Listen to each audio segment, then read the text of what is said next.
TVC নিউজের নিয়মিত আয়োজন সংবাদ সম্প্রসারণে সবাইকে স্বাগত জানাচ্ছি আমি মজুমদার জুয়েল। দিনে বাছাই করা সংবাদ এবং এর পর্যালোচনা নিয়ে সংবাদ সম্প্রসারণে আজ অতিথি হিসেবে স্টুডিওতে আছেন দৈনিক ইত্তেফাকের নির্বাহী সম্পাদক সালেহ উদ্দিন আহমেদ এবং সিনিয়র সাংবাদিক মাসুদ কামাল। দুজনকে স্বাগত জানাই আজকে সংবাদ সম্প্রসারণে। শুরুটা একটু সালেহ উদ্দিন আহমেদ আপনাকে দিয়ে শুরু করতে চাই। আজকে বিএনপি যে ঐকমত্য কমিশনের সঙ্গে বৈঠক করছে, দ্বিতীয় দফা বৈঠক, আরেকটা বৈঠক করবে 22 তারিখে। বৈঠক এখনও শেষ হয়নি। সেখানে একটা জায়গায় আপনার মনে হয় কিনা যে একটু ইউটার্ন নিয়েছে বিএনপি? কারণ বিএনপি শুরু থেকে বলছিল যে 2বারের বেশি প্রধানমন্ত্রী হওয়া যাবে না, তার পক্ষে। আজকে আবার একটা শর্ত সঙ্গে যে পরপর 2বার, গ্যাপ দিয়ে আরেকবার হতে পারে। ধন্যবাদ। বিএনপি তার 31 দফায় এটা বলেছিল, তখন কিন্তু এই ধরনের কথা বলে নাই। এখন এই যে বিএনপি যে কথাটা বলল, এটা আমি আর আগে একটু ভুল বুঝাবুঝি হতে পারে। আমি কিছু বিষয়ে বিএনপির অনেক প্রস্তাবের পক্ষে আমি একমত, আবার কিছু বিষয়ে এই যে সংস্কার কমিশনের যে প্রস্তাব, এগুলোতে একমত। কিন্তু আমাদের সংকট হয়েছে, আমি আগে একটু ভূমিকাটা দিয়ে নিই। আমাদের সংকটটা হয়েছে কি, প্রধান উপদেষ্টা বলছেন সবাই একমত না হলে কিছু করব না। তা আমার কাছে এটা মনে হয় এটা আসমানের চাঁদ পাওয়ার মতো। সবাই আপনি কেমনে একমত হবেন? এটা কিন্তু একটা বিরাট সংকট। এখন আসেন বিএনপির ওই কথাটায় যাই। বিএনপির আরও কিছু কথা আছে। বিএনপি এই ব্যাপারে এই যত রাজনৈতিক দল আছে, এর মধ্যে তো বড় দল নিঃসন্দেহে, এই দলগুলোর মধ্যে বিএনপির এই ব্যাপারে লেখাপড়াও বেশি করছে এবং কিভাবে চাতুরতার মধ্য দিয়া এখান থেকে বেরোয় আসা যায় তারও বুদ্ধি বের করে নিছে। আমি যেমন ধরেন, ওখানে সংস্কার কমিশনের যে সুপারিশ, তাতে 2 মেয়াদও না, বলছে 2বারের বেশি। খেয়াল করেন, 2বারের বেশি। বিএনপি বলছে 2বার প্রধানমন্ত্রী হওয়ার পর 1বার বিরতি দিতে পারবে। আরে ভাই, 2বার হওয়ার পর 3য়বারের সময় 3 দিনের জন্য 1 দিনের জন্য একজনকে প্রধানমন্ত্রী বানাবে, কাজের মেয়ে জনই না রে, তারপরে সে হয়ে যাবে। এগুলো তো ক্লিয়ার না, কথাটা বুঝছেন? আমি মনে করি একটা লোক যে প্রধানমন্ত্রী হবে, সে কি জন্ম হইয়া প্রধানমন্ত্রী হয়ে যাবে? সে তো এর আগে ছাত্র রাজনীতি করবে, এরপরে দলীয় রাজনীতি করবে, ধরেন এমপি হবে, যদি এর আগে সিটি কর্পোরেশনের মেয়র না করে তো অনেকে প্রধানমন্ত্রী হয়েছে। আচ্ছা, ওইসে আমি বলি আর কি, এটা আমাদের আকাঙ্ক্ষার কথা। তারপরে সে এমপি হবে, মন্ত্রী হবে, আসমান দিয়ে পুরা প্রধানমন্ত্রী হয় একমাত্র আমাদের এই উত্তরাধিকার পারিবারিক জমিদারি সূত্রে প্রাপ্ত হইয়া। বুঝাইতে পারছি? হ্যাঁ। আর অন্যান্য আমাদের দেশে, আমাদের দেশ নাই, এই উপমহাদেশে এইটা একটা কালচার। হ্যাঁ, তো এই কালচার থেকে আমরা এখনো বেরোইতে পারি না। এটা কোনো দোষের কিচ্ছু না। যেমন আমি এই ব্যাপারে যদি আমি একটু আগবাড়িয়ে বলি, আমি তারেক রহমান যখন খালেদা জিয়ার পুত্র হিসাবে যখন প্রধানমন্ত্রী হওয়া বা রাজনৈতিক দলের নেতা হওয়ার ক্ষেত্রে যখন ছিল, আমার কাছে মনে হয়েছিল উনি উত্তরাধিকারী হিসাবে আসছে। কিন্তু এখন আমি আর তাকে মনে করি না, কারণ দীর্ঘ 16 বছরের লড়াইয়ে তার সে একটা অবস্থান তৈরি করছে। সেটা একটা ভিন্ন জিনিস। কিছু কিছু জিনিসটা অন্যভাবে আলোচনা না করলে একটা ভুল বোঝাবুঝি। আসল কথাটাই আসি। এইটা আপনার এই যে একটা লোক 10 বছর প্রধানমন্ত্রী, 2 মেয়াদ যদি হয়, 10 বছর আমরা ধরে নিই, 10 বছর প্রধানমন্ত্রী হওয়ার আগে নিশ্চয়ই আরো কিছু ছিল সে। আর এমপি হওয়ার ক্ষেত্রেও তো তার বয়স বর্তমানে যে 25 আছে, হ্যাঁ, সেই 25 হইতে হয়। তারপরে সে আরো প্রক্রিয়ার মধ্য দিয়ে তো প্রধানমন্ত্রী হবে। এখন যদি একটা অনভিজ্ঞ লোককে প্রধানমন্ত্রী বানিয়ে দেন, এটা কেমন জানি লাগে। তাহলে তখন তার বয়স কত হবে? হ্যাঁ, আমার কাছে এইটা মনে হয় এটা আমরা অনেক সংকট থেকে মুক্তি দিবে। কি এই যে টানা 16 বছর শেখ হাসিনা ক্ষমতায় থাকার চেষ্টা করলেন, না? ছিলেন এবং আরো থাকার চেষ্টা করেছেন। উনি অভিনয় করতেন, মাঝে মাঝে গণভবনে বলতেন এই বছর ছাইড়া দেবো। তারপর দলের নেতারা একটু হাউকা করতো, কিছু সাংবাদিক দালালেরা এসে বলতো আপা না থাকলে জাহান্নাম হয়ে যাবে বাংলাদেশ। হ্যাঁ, তারপরে উনি আবার হইতেন এবং উনি বহু জায়গায়, এটা লম্বা আলাপ করে লাভ নাই। তো এইটা আমার কাছে মনে হয় অত্যন্ত যৌক্তিক। 2 মেয়াদের বেশি প্রধানমন্ত্রী হইলে অনেক সংকটের জন্ম দিবে এবং এই যে ক্ষমতার দখলের যে ষড়যন্ত্র, এগুলা তৈরি হবে। জি, আমি মাসুদ কামালের কাছে আসি যে সেই মানে সংস্কার প্রস্তাব, বিএনপির এই আলোচনা, এগুলো সব কিছু বাইরে গিয়ে ঊর্ধ্বে গিয়ে যদি আমি বলি, ধরেন সংস্কার হলো সব কিছু, আপনি আমি সালে ভাই সবাই মিলে একটা কনসেনসাসে সাইন করলাম, তারপর আমি ক্ষমতায় আসলাম, সব কিছু বাদ দিয়ে দিলাম, দিতেই তো পারি, কারণ ক্ষমতায় থাকার একটা ইচ্ছা, আগ্রহ বা লোভ, যেটা লাস্ট রেজিমে আমরা দেখেছি। তাহলে ভাই এত আলোচনা, এত কিছু সংস্কার, এত করে কিছু কোনো লাভ আছে? নাটক হয়তো ভাই, হয় না? আমাদের রাজনীতির যে জিনিসটা আসলে কি, এটা তো এক ধরনের নাটক। কি যা হবার তাই হয়, উনি যা মনে করেন তাই হবে। আপনি একটা কথা বলেন, এই যে আমরা এত যে আপনার এই যে শেখ হাসিনার সংবিধানটাকে যে পর্যায়ে নিয়ে আসছিল শেষ দিকে এসে নিয়ে, আমরা এই সংবিধান নিয়ে অনেক কিছু বলতেছি, কিন্তু যে সংবিধান খারাপ, এই সংবিধান স্বৈরাচার বানায়, অমুক করে তমুক করে। কিন্তু আপনি আমাকে বলেন, এই সংবিধানের কোথাও কি লেখা আছে এই যে সংবিধানটা খুব খারাপ, এই খারাপ সংবিধানের কি কোথাও লেখা আছে যে প্রধানমন্ত্রী যেখানে যাবেন তার বোনও তার মতো রাষ্ট্রীয় প্রোটোকল পাবেন? তো লেখা আছে? নাই তো। তিনি তো পরে অ্যাড করা হয়েছে যে বঙ্গবন্ধুর পরিবারের সদস্যরা এসএসএফ নিরাপত্তা এগুলো পাবেন। ওরা নিরাপত্তার কথা বলছে, আমি বলছি যে রাষ্ট্রীয় প্রোটোকল পাবেন, এটাকে লেখা আছে কোথাও? না, না। তো শেখ রেহানা তো সব জায়গায় পাইছে না? আবার এখন তো এরা সংবিধানও মানে না, এখন যারা আছে এরা ইচ্ছা মতো এটার ক্ষেত্রে মানি, এটার ক্ষেত্রে মানি না। তো এরা তো মানে না, এরা সংবিধান নতুন করে বানাচ্ছে। কোথাও লেখা আছে একটা অনিবন্ধিত রাজনৈতিক দলের নেতা যদি কোথাও যায় তাকে প্রশাসন প্রোটোকল দেবে? প্রশ্নই ওঠে না। অথবা তারা প্রশাসনে যায় নিয়ে ওখানে মিটিং করবে, সবাই তার সঙ্গে আসা ইয়েস স্যার করবে, আছে এরকম লেখা কোথাও আছে? নিবন্ধিত রাজনৈতিক দলেরও তো নাই, নাই। অনিবন্ধিত পরের কথা হচ্ছে তো।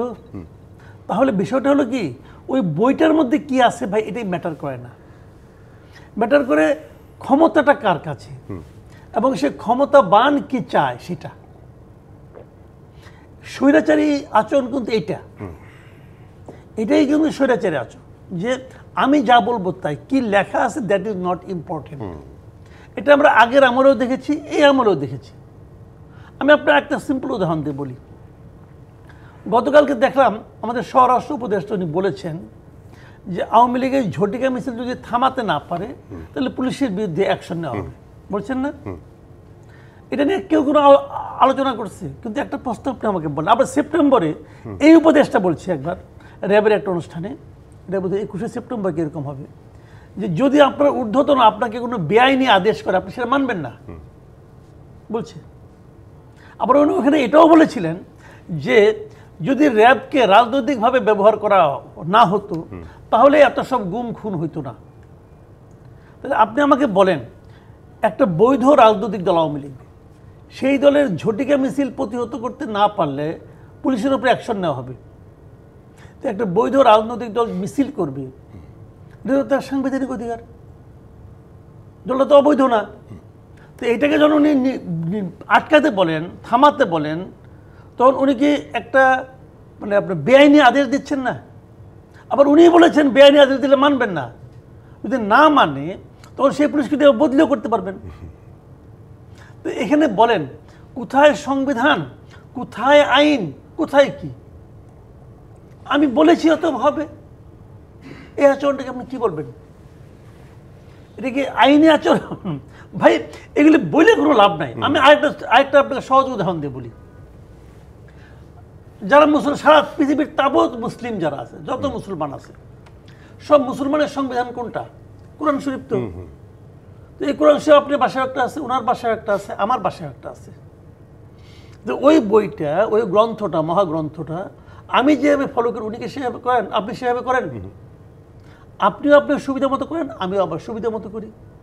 এখন দোষটা কি ওই বইয়ের নাকি আমার? তো ঝামেলাটা হলো এখানে। তারা তো বলেন যে তারা মূল লক্ষ্য হলো নিয়ত। এই যে এতক্ষণ ধরে আলাপ করলেন আপনারা, যে পরপর 2 দফা নাকি মানে সব মিলিয়ে 2 দফা নাকি গ্যাপ দিয়ে আরো গ্যাপ, ওইটা সব মিলিয়ে কোনটা হবে আসলে? এটা নিয়তের উপর ডিপেন্ড করে। রাশিয়ায় কি হয়েছিল বলেন তো আপনি? 2000 সালে পুতিন প্রেসিডেন্ট হলেন। রাশিয়ার নিয়ম হলো পরপর 2 দফা বেশি থাকা যাবে না। ওই পরপর 2 দফা, কিন্তু মানে কিন্তু এর চেয়ে বেশি কিছু নাই। 2008 পর্যন্ত উনি থাকলেন 2 দফা পুতিন। থাকার পর তার থাকতে পারে না সংবিধান অনুযায়ী, তখন উনি ওনার ডেপুটি প্রাইম মিনিস্টার ছিল মেদভেদ, তারা এনে বানাই দিল প্রেসিডেন্ট, সে হয়ে গেল প্রাইম মিনিস্টার, থাকলো 4 বছর। তারপর সংবিধান 4 বছর থাকার পর সংবিধান তখনও চেঞ্জ করে নাই, পরে, হ্যাঁ। 4 বছর থাকার পর পরে সে আবার প্রেসিডেন্ট হইলো, মেদভেদে বানালো প্রাইম মিনিস্টার, বানায় নিয়ে তারপর দেখলো 4 বছর, 4 বছর পরে এসে সে সংবিধান দিয়ে এত ঝামেলা কে করে, এই বারবার এই উল্টাপাল্টা। আর মেদভেদের মতো এরকম অনুভূত না হইতে পারে অন্য কেউ, তো দরকার নেই, ঝামেলা শেষ, উনি সংবিধান চেঞ্জ করে ফেললো। তো আসলে হলো নিয়তটা হলো ইম্পর্টেন্ট ভাই। এখন বিএনপির নিয়তটা হলো গিয়া যে ওনারা আসলে মানে ওই যে পরপর 2 দফা, তারপর যদি 3 দফা টিকা যায়, তাহলে আরেকজনকে আর এই ঝামেলার মধ্যে কে যায়, অথবা নিজের বোরে নিয়ে আসবে, অথবা মেয়েকে নিয়ে আসবে, কিছু একটা করবে, ওইটা আবার হয়তো কয়েকদিন রাখবে, যেটা উনি বললেন যে 1 সপ্তাহ রাখলো, আর এখানে এসে শারীরিক কারণে পদত্যাগ করলো, অথবা মন ভালো নাই বলে পদত্যাগ করলো, উনি আবার হইলেন। তো এই আসলে মেন্টালিটি, আপনি যদি মেন্টালিটি ডেমোক্রেটিক না হন, তাহলে মুখে যাই বলেন, ওই কাগজের লেখা কাগজেই থাকবে ভাই, আপনি যা করার আপনি তাই করবেন। এটা আমরা 91-ও দেখছি, 91-ও তো আমরা সাংবাদিকতা করি, তখনও দেখছি ওই 3 জোটের রূপরেখা কি কি ছিল, অনেক মিষ্টি মিষ্টি কথা লেখা ছিল, কেউ মানছে না, মানাতে কোনো সমস্যা হয়েছে, চলছে গাইড জুড়ে, যা কিছুই করুক, শেখ হাসিনা যে শেষ পর্যন্ত কাজ করে গেছে। আজকে আপনি দেখবেন মিছিল হচ্ছে আওয়ামী লীগের পক্ষে, হচ্ছে না, এই মিছিলে যে কোনো একজনকে ডেকে জিজ্ঞাসা করেন, ভাই এই যে এই 15 বছর আওয়ামী লীগ যা করছে, সে স্বীকারই করবে না আওয়ামী লীগ কোনো কিছু খারাপ করছে, একদম না, সে স্বীকারই তো করবে না, তারা নিজেরাই স্বীকার করে না, কেউ তো স্বীকার করবে না, পালিয়ে আছে তারাও তো স্বীকার না, তারা পালিয়ে আছে তারা স্বীকার করে না, বুঝলাম, কিন্তু যারা এই দেশের মধ্যে আছে তারাও স্বীকার করবে না। তাহলে এরা যখন দেখে একজন লোক যে আমি যা কিছুই করি না কেন আমাকে সমর্থন করার মতো এক দল লোক আছে, তখন তারা তাই করে। এটা সবসময় ঘটে। তারেক রহমান আজকে 9 মাস হয়ে গেল দেশে আসে না, কেন আসে না আপনি প্রশ্ন করেন। এর পক্ষে জবাব দেওয়ার জন্য কমপক্ষে আপনি এখন যদি আপনি ডাকেন যে কে কে জবাব দিবেন, 1 লাখ লোক খাড়িয়ে দেবো, তারা প্রমাণ করে দেবে কেন তার না আসাটা ঠিক ছিল। এখন আসে, সবসময় দেখবেন জিন্দাবাদ বলার লোকের অভাব নেই। যে এই জায়গাটা একটা বিরতি নিয়ে এসে আজকে এনসিপি বৈঠক করেছে, আপনি যেটা বলছিলেন যে অনিবন্ধিত দল মিটিং করেছে আজকে প্রধান নির্বাচন কমিশনারের কাছে, এবং তারা বেরিয়ে বেশ শক্ত কয়েকটা কথা বলেছে, সেগুলো নিয়ে আলোচনা করবো। দর্শক, সংবাদ সম্প্রসারণে একটা বিরতি নিচ্ছি, সঙ্গে থাকবেন। বিরতির পর আবারও স্বাগত। সংবাদ সম্প্রসারণে আমাদের সঙ্গে স্টুডিওতে অতিথি হিসেবে আছেন দৈনিক ইত্তেফাকের নির্বাহী সম্পাদক সালেউদ্দিন এবং সিনিয়র সাংবাদিক মাসুদ কামাল। দুজনকে আবারও স্বাগত। সালেউদ্দিন, আমি ওই যেহেতু বিএনপির প্রস্তাব নিয়ে আলোচনা হচ্ছে, 2 দিন মানে বৈঠক হলো, আরও একদিন বৈঠক করবে, তার মধ্যে কোন প্রস্তাবটাকে আপনার কাছে খুব ফ্রুটফুল মনে হয়? বিশেষ করে রাষ্ট্রপতি এবং প্রধানমন্ত্রীর ক্ষমতার ভারসাম্য নিয়ে তারা একটা প্রস্তাবনা দিয়েছেন, সেটি বিষয়ে। আর আরেকটা বিষয় আজকে নিশ্চয়ই খেয়াল করেছেন, কয়েকটি বিষয় ছাড়া দলীয় কোনো প্রস্তাব হলেও তার বিরুদ্ধে দলীয় এমপিরা কথা বলতে পারবেন, এরকম একটা প্রস্তাব আছে তাদের। আসলে মূলত সংস্কার কমিশনের সুপারিশ ছিল 161। আমাদের এই সংবিধানের 152টা অনুচ্ছেদ, তো তারা যেটা করেছে, আমি একটু ডিটেলস বলি। তারার বইটা আমি পড়েছি। তারা এই সংবিধান বাতিল চাইছে না পুনর্লিখন চাইছে, নাকি সংশোধনীর মাধ্যমে সংবিধান চাইছে, এটা ক্লিয়ার করে নাই। কিন্তু তাদের সুপারিশগুলোতে পরে মনে হয় তারা যেগুলা বহাল আর থাকার এগুলাকে রেখে বলছে এই জায়গা সংশোধন হবে, এই জায়গায় এই হবে, তার মানে এটা সংশোধিত সংবিধান, বুঝে নেন। তো সংবিধান যদি সংশোধন, এটা একটা কেন বলা হচ্ছে, এটা একটা মৌলিক প্রশ্ন। এই সংবিধানটা মুক্তিযুদ্ধের মধ্য দিয়ে আসছে, বাংলাদেশের জন্মের মধ্য দিয়ে আসছে। আপনি জন্ম এখন বানাবেন নতুন একটা সংবিধান বানায়? তাইলে আপনি পুনর্লিখন একসময় করতে পারেন, সংশোধনও করতে পারেন। আপনার কাজটা কি? যে কাজ করলে হয়, আপনি উলঙ্গ আছেন, একটা কাপড় পরলে আপনার উলঙ্গটা থাকবে না, এই তো। এখন কাপড়টা ইস্তারি করে পরলে এটা সুন্দর লাগবে, তাই তো? কথাটা হলো আপনার কাজটা কি? কাজটা হইল আওয়ামী লীগ বলতেছেন সংবিধান ধ্বংস করে গেছে, সব জায়গায় তো করে নাই। ৫৫ সংশোধনের মাধ্যমে যেসব জায়গায় ক্ষমতাকে কুক্ষিগত করে রাখা যায় সেসব জায়গায় করছে, বুঝছেন? আবার 79-এ আইসা যে পঞ্চম সংশোধনী হয়েছে বা বিভিন্ন সময় যে সংবিধান সংশোধনী হয়েছে, ষষ্ঠ সংশোধন হয়েছে, সংবিধানের কি সব কিছু ফালাই দিছিল নি? যেগুলা তাদের দরকার ছিল ওইগুলা রাখছে। এখন প্রশ্নটা হইল বিএনপির আমি 161-র মধ্যে তারা যে বিস্তারিত সুপারিশ দিচ্ছে মধ্যে অনেকগুলোই ভালো, কিন্তু কিছু কিছু জায়গায় ক্ষমতা কক্ষীকৃত রাখার মানসিকতা এখনো তাদের মধ্যে আছে।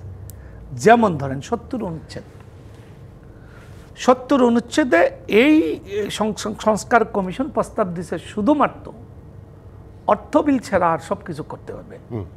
আমার এখানে আমাদের একটা প্রস্তাবনা আছে, এটা এই বইটা, এটা লরি পুরাস ফোরামের পক্ষ থেকে আমাকে দায়িত্ব দিয়েছিল, আমি একটা প্রস্তাবনা হাজির করেছিলাম, এটা শুরুতেই একদম সবার আগে এই বইটা সংস্কার কমিশনে গেছিল।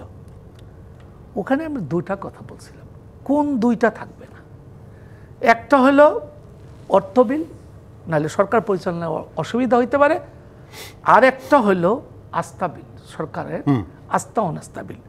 এটা কেন বলা হয়েছিল যে এই দুইটা ছাড়া আর সব কিছুতে দিতে হবে, কেন আস্থা বিল যদি আপনি না রাখেন এই আস্থা এটাতে যদি আপনি বাধ্যবতা না রাখেন, বাংলাদেশের যে এখন পর্যন্ত যে রাজনৈতিক চরিত্র আছে দেখবেন যে 300 এমপির মধ্যে ওই 200 যতজন করলে সরকার গঠন করা লাগে অতজনকে মন্ত্রিত্বের অফার দিয়া সরকার গঠন করে ফেলবে।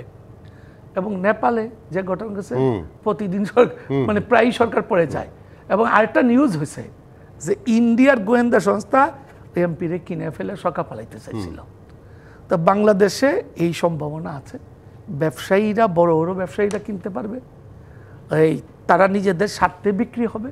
ফলে এই হর্স ট্রেডিংটা বন্ধ করা, এইটা বন্ধ করার জন্য এই বিধানটা থাকা দরকার। এর বাইরে সব কিছু দেওয়া দরকার, কিন্তু বিএনপি এই দুইটা ছাড়াও 4টা কথা বলছে। একটা হলো আপনার সংবিধান সংশোধন সংক্রান্ত কোনো বিলে এমপিরা ভোট দিতে পারবেন।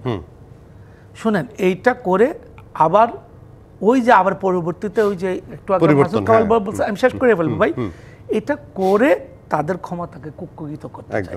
কেন ভাই তোমার এই এমপিদেরকে তুমি কেন এই এমপি বানাইলা? তোমার দলের নেতা, তাদের একটু স্বাধীন মত প্রকাশ করার সুযোগ দাও। আর আরেকটা করছে, এটা তো 70 অনুচ্ছেদ, আরেকটা বলছে নিরাপত্তা সংক্রান্ত। আপনার মনে আছে জননিরাপত্তা আইন নামে একটা আইন করছিল আওয়ামী লীগ 96 সালে। ওইটা আমাদের আছে কিছু বিল রাষ্ট্রপতি যাওয়া মাত্র সই করতে হইব, অর্থ বিল ছাড়া। হ্যাঁ, অর্থ সংক্রান্ত যদি থাকে তাইলে উনি সই করতে বাধ্য, যদি ইয়ার সঙ্গে রাষ্ট্রের অর্থ সংক্রান্ত বিষয় যুক্ত থাকে। হ্যাঁ, আর অন্যগুলা উনি চাইলে ফেরত পাঠাইতে পারে।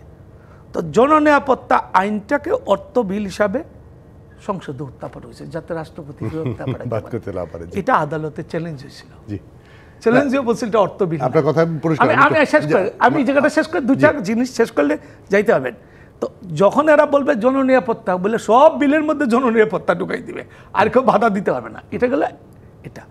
আর একটা হইল তারা রাষ্ট্রপতির ক্ষমতার বিষয়ে, যেটা এতদিন ধরে আলোচনা হচ্ছে, সবচেয়ে বেশি আলোচনা টকশোতে এটা নিয়ে হয়েছে, রাষ্ট্রপতির কোনো ক্ষমতা নেই। টুটু জগন্নাথ খবর জিয়াদ করা ছাড়া, আর প্রধানমন্ত্রী নিয়োগ, আর প্রধান, আমি এটা বলিনি বিএনপি কি বলছে। আচ্ছা, তো ওখানে বিএনপি বলছে যে রাষ্ট্রপতির ক্ষমতা কি হবে এটা আইন দ্বারা নির্ধারণ করা হবে, আগামী সংসদ ঠিক করবে। কথাটা বুঝছেন? আমরা এখানে অনেকগুলা প্রস্তাব দেওয়া আছিল যে রাষ্ট্রপতি ও যেন স্বৈরতন্ত্র না হইতে পারে, ক্ষমতার চেক অ্যান্ড ব্যালেন্স থাকবে। রাষ্ট্রপতি দ্বিমত করলে এটা যেন সংসদে যায়। এই জায়গাটা আপনি আর সংযোগ যদি না করেন তাহলে আমি একটু এনসিপির প্রসঙ্গে যাই। আজকে যেহেতু নির্বাচন কমিশনে এনসিপি গিয়েছে এবং তারা সরাসরি বলেছে যে এখনো তো সংস্কারই হলো না, মানে আমি যদি কথাটা ওইভাবে ঘুরিয়ে দিই, এখন নির্বাচন কমিশন এত কিছু করছে কেন? রোডম্যাপ দিয়ে ফেলতেছে অনেকখানি, যেখানে সরকার এখনো রোডম্যাপ ঘোষণা করে নাই। তো এটাকে আপনি কিভাবে ব্যাখ্যা করবেন? এটা এক ধরনের থ্রেট বা চাপ দেয়া বা এরকম কিছু কিনা? শুনেন, জিনিসটা হলো কি, এটা আপনি দুইভাবে ব্যাখ্যা করতে পারেন। একভাবে ব্যাখ্যা করতে পারেন যে একটা অনিবন্ধিত দল, নিবন্ধিত দলই না, সে তার তো এত বার্গেন করার কোনো নাই, এখতিয়ারই নাই, সে এত কথা বলে কেন? কিন্তু এটা তো আপনি বলতে পারবেন না, এটা তো আমাদের সরকারের মানে অনুগ্রহপ্রাপ্ত দল, এটা সবাই জানে, নির্বাচন কমিশনও জানে। তারা কিছু বলতেও পারে না, এদের কথা শুনতে হয়। ছোট ছোট পোলাপান যাচ্ছে, বলতেছে, ধমক দিচ্ছে, এরা ধমক দিয়ে দেশ চালাচ্ছে, তো কিছু করার তো নাই এখানে। এটা একদিকে শুনতে হয়। আবার অপর দিকে যদি আমি বলি, ওরা যে কথাটা বলছে যে এই কিছুই তো হয় নাই, এখন ইলেকশন কমিশন এত কথা বলে কেন? এই কথাটা দিক দিয়ে ঠিক আছে, যে কিছু তো হয় নাই আসলে, নির্বাচন কিভাবে হবে, নির্বাচন সংস্কার কমিশন কিছু প্রস্তাবনা দিছে, সেই প্রস্তাবনাগুলি আলোক হলে পরে অনেক কিছু চেঞ্জ হবে, সেটা কেমন করে হয়? তো এটা যদি তারা বলে, তখন তো তারা ওদের কাছে যাওয়ারই দরকার নেই, কারণ নির্বাচন মানে আপনার সংস্কার কমিশন যে প্রক্রিয়া নির্বাচন কমিশন গঠনের কথা বলছে, সেটাও তো এই প্রক্রিয়া এই নির্বাচন কমিশন গঠন হয় নাই। এখন ওটা মানলে তো এই নির্বাচন কমিশন নতুন করে গঠন করতে হবে, রাইট? তো এখন যেহেতু ওইগুলি যতক্ষণ পর্যন্ত হয় নাই, এই নির্বাচন কমিশন গঠনটাই তো আমার মনে হয় যে ঠিক হয় নাই, কিন্তু সরকার তো করে ফেলেছে। একদিকে তারা নির্বাচন সংস্কার বিষয়ক কমিশন করছে, তাদেরকে রিপোর্ট দিতে বলতেছে, তোমার রিপোর্ট দাও। এর মধ্যে যে কারণে কমিশন গঠন, ওই কামটা সে করে ফেলেছে আগেই। তখন এটার আপনি কী করবেন ভাই? এটাকে আপনি কী বলবেন? তো বলার কিছু নাই। এখন এটা বললে আপনি কাকে বলবেন?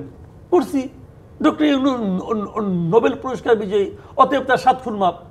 সে ভুল করলে ওটা পবিত্র ভুল, কোনো সমস্যা নাই, তো কিছু বলা যাবে না। ওনার আবার ইদানিং কিছু মানে আপনার ওনার পক্ষে কিছু পিয়ার লোক দাঁড়িয়ে গেছে, সোশ্যাল মিডিয়ায় ক্যাম্পেইন চলছে, ওনাকে 20 বছর রাখতে হবে, ওনাকে আজীবন রাখতে হবে। ভাগ্যেশ যে আগের ইয়ের মতো ব্যবসায়ীদের মতো বলে নাই যে মরণের পরেও তার সঙ্গে আছে, এটা বলে নাই। আবার এটাও বলতে পারে মরণের পরে তার মূর্তি নিয়ে রাখতে হবে। এইগুলি বলার লোক কিন্তু খারাই গেছে কাজে, এখন কিছু বলাও যাচ্ছে না। কিন্তু আপনি যদি লজিক্যালি একটা পিছিয়ে একটা দাঁড় করান, আপনি দাঁড় করাতে পারবেন না, মিলাইতে পারবেন না। তো কারণ নির্বাচন কমিশনের যে সংস্কার, নির্বাচন সংস্কার ব্যবস্থার সংস্কার, সেখানে কি প্রস্তাব আসবে, সেই প্রস্তাব আপনি কয়টা মানবেন, পলিটিক্যাল পার্টিগুলোর সঙ্গে আলোচনা করে তারা কয়টা মানবে, সেটা মানলে পরে এই ইলেকশন কমিশনের কোনো অস্তিত্ব থাকবে কিনা, নতুন করে আবার গঠন করার প্রয়োজন হবে কিনা, নতুন কমিশন গঠিত হলে আগের কমিশনের এই সমস্ত কর্মকাণ্ড এগুলিকে তারা রেটিফাই করবে কিনা, এতে অনেক ইতিহাস, তো অনেক কাহিনী, এগুলি কোনটার জবাব আপনি দিবেন? তারপর তো এর মধ্যে মানে যেহেতু সরকার এখনো বলে যাচ্ছে যে আমরা ডিসেম্বর থেকে জুনের মধ্যে নির্বাচন করব, ডক্টর ইউনূস বলছেন, সেখানে আবার ওই দিন একজন নির্বাচন কমিশনার বললেন জুলাইয়ের মধ্যে আমরা নির্বাচনের রোড ম্যাপ ঘোষণা করব। এটাই বা তারা কিভাবে বলে? এখন এটা তাদের এখতিয়ার বহির্ভূত কথা। মানে রোড ম্যাপটা কি? ইলেকশন কমিশনের পক্ষ থেকে রোড ম্যাপ মানে শিডিউল ঘোষণা। এটা যদি সরকার তাকে নির্বাচনের জন্য প্রস্তুতি নিতে না বলে, তাদের তো এখতিয়ারের মধ্যে পড়ে না। তারা তো শিডিউল ঘোষণা করবে তখন যখন সরকার তাকে বলবে যে আমরা নির্বাচন করতে চাই, আমরা রেডি, নির্বাচনে তোমরা একটা শিডিউল ঘোষণা করো। তেমন ওনারও ইচ্ছা হলো বলছে, কে তারা ফিরাবে? কেউ তো ফিরাচ্ছে না। এটা আলোচনার জন্ম দেওয়া ছাড়া আর কিছু বলে মনে হচ্ছে না। এটা কোনো আলোচনা মানে কি সাংবাদিক প্রশ্ন করে উত্তর দিতে হবে না? উত্তর দেয় একটা। জি, একটা বিরতি নিয়ে ফিরে এসে আবার আলোচনা যাচ্ছি। দর্শক, আপনারা থাকবেন সংবাদ সম্প্রসারণের সঙ্গে। বিরতির পর আবার স্বাগত সংবাদ সম্প্রসারণের স্টুডিওতে অতিথি হিসেবে আছেন সালেউদ্দিন এবং মাসুদ কামাল। সালেউদ্দিন, আমরা একটু আজকে একটা প্রতিবেদন করেছি কিংস পার্টি নিয়ে। কিংস পার্টির ব্যাখ্যা যদিও অন্যরকম হতে পারে, কিন্তু কিংস পার্টি গত 5ই আগস্টের পর থেকে প্রতি মাসে 3টা করে দল জন্ম নিয়েছে। তারা সবাই নিবন্ধনের জন্য প্রস্তুতি নিচ্ছে। এরকম অবস্থা হলে সামনের নির্বাচন খুব হাড্ডাহাড্ডি হবে বলে মনে হয় আপনার? মন্তব্যটা খুব আপত্তিকর হয়ে যাচ্ছে, অশালীন হয়ে যাচ্ছে, কিন্তু যারা মাঠে আসছে, একজন সাংবাদিক হিসেবে আমার কাছে মনে হয় দান্দাবাজ পার্টি, কিংস পার্টি না। হ্যাঁ, কিংস পার্টি অন্য একটা ইস্যু, এটার আলাদা সংজ্ঞা আমাদের ইয়েতে আছে। আমি অন্য একটা বিষয় বলি ভাই, একটা ভয়াবহ ঘটনাই আমার কাছে মনে হয়। আজকেই একটা সংবাদ সম্মেলন হয়েছে স্থানীয় সরকার কমিশন বিষয়ক যে প্রতিবেদন নিয়ে। স্থানীয় সরকার কমিশনের যিনি প্রধান ডক্টর তুফাইল আহমেদ, তিনি নির্বাচন কমিশন সংস্কারের সদস্য ছিলেন। নির্বাচন কমিশন সংস্কার কমিশন বাংলাদেশের সমস্ত নির্বাচন বর্তমান যে পদ্ধতিতে হয় প্রত্যক্ষ ভোটে, সে তার প্রস্তাব করেছে। তিনি ওখানে দ্বিমত করেছেন। দ্বিমত করার পরে উনি 5জন বা 6 সদস্যের কমিটি, 5জন একমত হয়েছেন, উনি একমাত্র দ্বিমত করেছিলেন। তার কয়েক মাস পরে স্থানীয় সরকার কমিশন হইল। উনি ওই কমিশনে গিয়ে উনি একটা প্রস্তাব দিয়েছেন যে ইউনিয়ন পরিষদের চেয়ারম্যান বানাবে ইউনিয়ন পরিষদের মেম্বাররা, সিটি কর্পোরেশনের মেয়র এবং পৌর মেয়রকে বানাবে কাউন্সিলররা। এইভাবে উনি একদিনে নির্বাচনের যে প্রস্তাবটা দিয়েছেন, এটা আমাদেরকে জনগণের ভোটের যে অধিকার এটা কেড়ে নেওয়া হলো। এটা ওই আইয়ুব খান সাহেব করছিল, আমরা ওই আইয়ুব খানের যমুনায় ফেরত গেছি। এবং এইটা হইলে জনগণের যত অধিকার নাই ভোট দেওয়ার, জনগণ খালি ওই মেম্বার কয়েকটা বানাবে, আর মেম্বাররা ভোটের আগেই চেয়ারম্যান যারা যারা দাঁড়াবে সবার কাছ থেকে আগে আগাম নিয়ে নিবে, তারপরে খরচটা নিয়ে নেবে। এরকম বাংলাদেশের জেলা পরিষদ নির্বাচনের ক্ষেত্রে হয়েছে, বাংলাদেশের সমস্ত জাতীয় দৈনিক রিপোর্ট করছে। আমি দুই একটা বলতে পারবো, আমি এটা যাচ্ছি না। তা মেম্বাররা ওই হবেন কি কমিশনার বা মেম্বাররা, যিনি একজন বলবে তোমার দাম 1 লাখ 1 কোটি, আরেকজন বলবে না 1 কোটি 10 লাখ, এইভাবে বিক্রি হবে। আপনার একটা এলাকায় আমাদের নির্বাচনী ব্যবস্থা অন্য কারণে আওয়ামী লীগ বিএনপি হয়ে গেছে, এটা 30-40 বছরের এটা অন্য একটা ইস্যু। কিন্তু আওয়ামী লীগ বিএনপির এটা 5 ভাগ 10 ভাগের বেশি ভোট কিনা যায় না, বড় প্রভাবিত করা যায় না। অন্য থাকে, ওই বস্তি এলাকায় কিছু টাকা দেওয়া হয়, ওই শ্রমিক এলাকায় কিছু টাকা দেওয়া হয়। কিন্তু এইটা 9 জনকে কেনা খুব সম্ভব। হ্যাঁ, আমাদের এই রূপগঞ্জ এলাকায় যারা যারা ওই আপনার জমি জমার ব্যবসা করে, যেসব বড় বড় প্রতিষ্ঠান, বসুন্ধরা বলেন, দস্তগীর বলেন, আরও যারা আছেন, ওরা কিন্তু চেয়ারম্যান তারা বানায়, তাদের একজন লাঠিয়াল বানায়, তারপরে তার জায়গা সম্পত্তি দখল করে। তো ওই রকমভাবে একটা জমিদারি তন্ত্র প্রতিষ্ঠিত হবে এখানে। হ্যাঁ, এটা গণতন্ত্র। আর এটা তো একটা গণভোট দিতে হবে, কারণ 2 কমিশন 2 রকম রিপোর্ট দিছে, কোনটার ব্যাপারে মত দিবেন। এখন যদি আপনার নির্বাচন কমিশন সংস্কার কমিশনের প্রস্তাব গৃহীত হয়, আবার ওইটাও গৃহীত হয়, তাহলে কি দাঁড়াইব? এগুলা কিছু মকারি হচ্ছে। আমার কথা ভাই শেষ।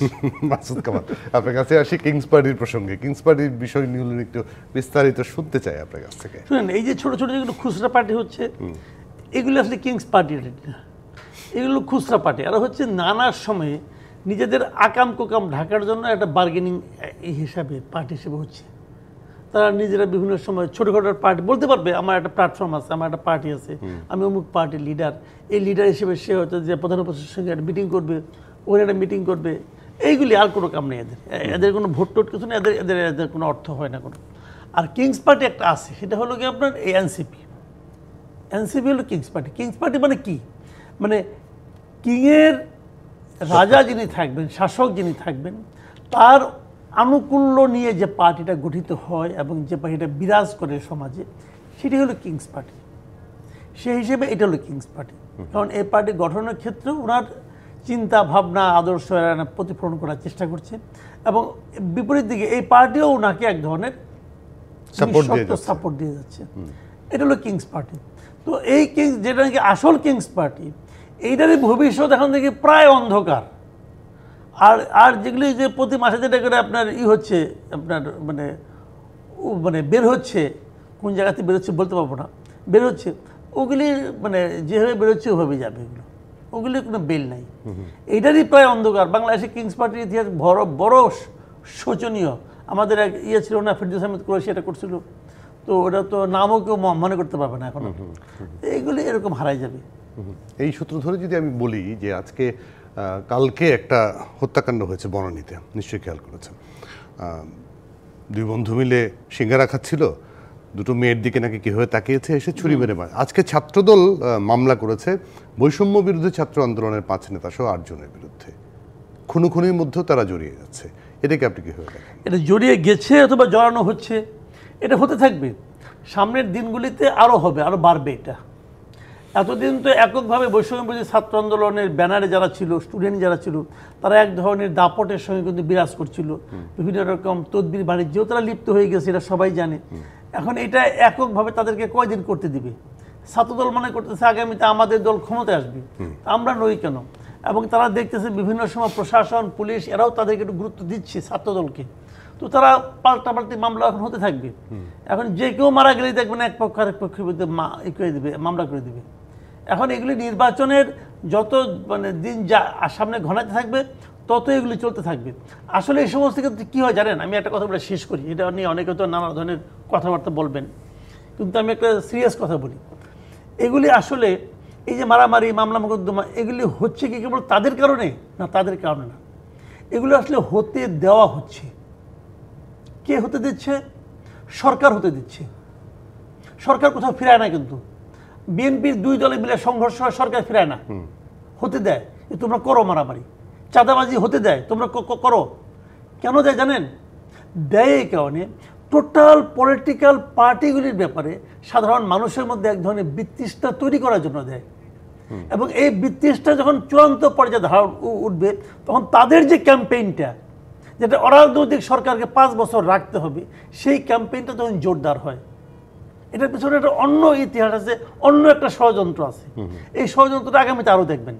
কিন্তু এর মধ্যে তো একটা মিছিলও একটা হয়েছে নারায়ণগঞ্জে, মার্চ ফর ইউনুস, হয়তো 5 বছর থাকার দাবিতে। নানা ফরম্যাটে এখন এটা দেখতে থাকবেন আপনারা। আপনি এটা দেখলে অনশন হয়েছে, এটা দেখেন নাই না? অনশনটা খেয়াল করিনি। ইউনেস্কো রাখার জন্য 5-6 জন ছেলে ঢাকা বিশ্ববিদ্যালয় রাজু ভাস্কর্যের সামনে অনশন করছে। আর কয়েকজন হুজুর বলছে যে আল্লাহ কিয়ামত পর্যন্ত ডক্টর ইউনেস্কো ক্ষমতা। এগুলো হতে থাকবে এখন, এগুলো হতে থাকবে। মানে দৃষ্টি ওদিকে ঘুরিয়ে নেওয়ার জন্য, জাস্ট খালি রাজনীতির প্রতি মানুষকে বীতশ্রদ্ধ করে দেওয়ার জন্য। এবং এটা আমি মনে করব যে রাষ্ট্র এক্ষেত্রে সমস্ত ঘটনা ঘটার ক্ষেত্রে এক ধরনের সহায়ক ভূমিকা অবতীর্ণ হয়েছে। একদম পরিষ্কার। মাসুদ কামাল সালেউদ্দিন, অনেক ধন্যবাদ, কৃতজ্ঞতা আজকে আমাদেরকে সময় দেওয়ার জন্য। দর্শক, এই ছিল আজকের সংবাদ সম্প্রসারণে। ডিবিসির সঙ্গে থাকবেন।